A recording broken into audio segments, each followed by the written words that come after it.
So this video is going to talk through how to confirm that grades in Schoology and eSchool are aligned. The context for this video, because there's no grade floor in Schoology, we have to adjust using that 50%. Oftentimes, there's often a 1 to 4 point discrepancy between Schoology and eSchool grades, and that can go either way. Sometimes the grade is lower on Schoology than it is in eSchool, or vice versa. Um, what I can say about that is the systems we have in place work around that as best as possible, but there is no just executive way to automatically create a grade floor in Schoology. So we need to make sure that our grades are aligned with what students see in the Home Access Center and vice versa. So what you need to do, you're going to open up your grade book, pick a section. If your sections are linked, right, you can choose your sections from up here. If not, you have to go into courses. Make sure you're in quarter one because those are the grades that we're checking. You also want to go into your Teacher Access Center. Mine is already open. I'm going to go into my grade book, and you want to pull up the grade book for that same section.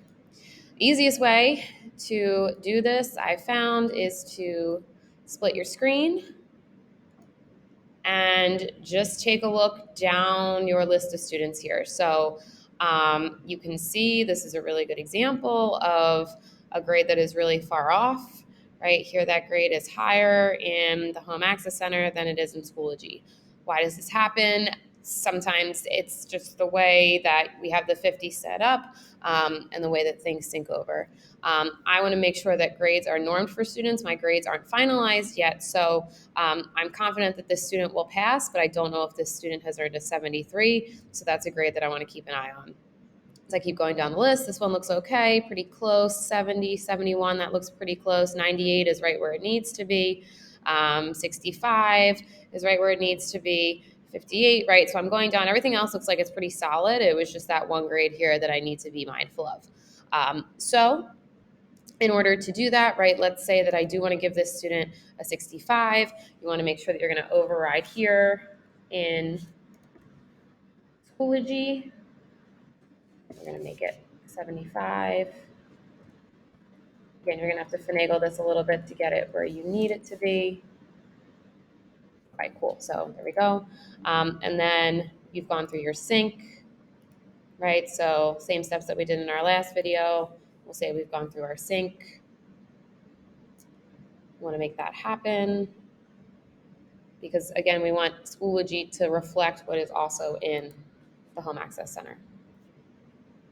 So I synced. I'm going to pause the video for a moment just to give the sync some time to transfer over into Home Access Center, and then we're going to verify that. Okay, so I've given it a couple minutes. My grade hasn't synced over yet. I'm confident it's just a timing thing, and I'm confident that it will sync over. But let's pretend that it didn't for whatever reason.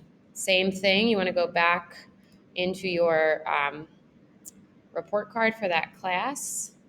So right here, and I want to override that student's grade so it reflects what is in Schoology. That's the rationale, so that it's the same thing. There's no discrepancies. We don't have parents or kids saying, well, on Schoology I had this grade, but on Home Access Center I had this. We want it to be consistent. So I'm going to go back, just double check the grade for that student. I want that student to have that 65. And I just need to save it in the quarter category here. When you do the override, you'll see this little check mark here, which is just helpful for you to visualize. We're going to click on the floppy disk here to save. I'm not going to do that at this moment because I'm not confident in this grade for that student yet, but you would click on save and then continue that process just to make sure that all students are aligned and normed in Schoology and Home Access Center.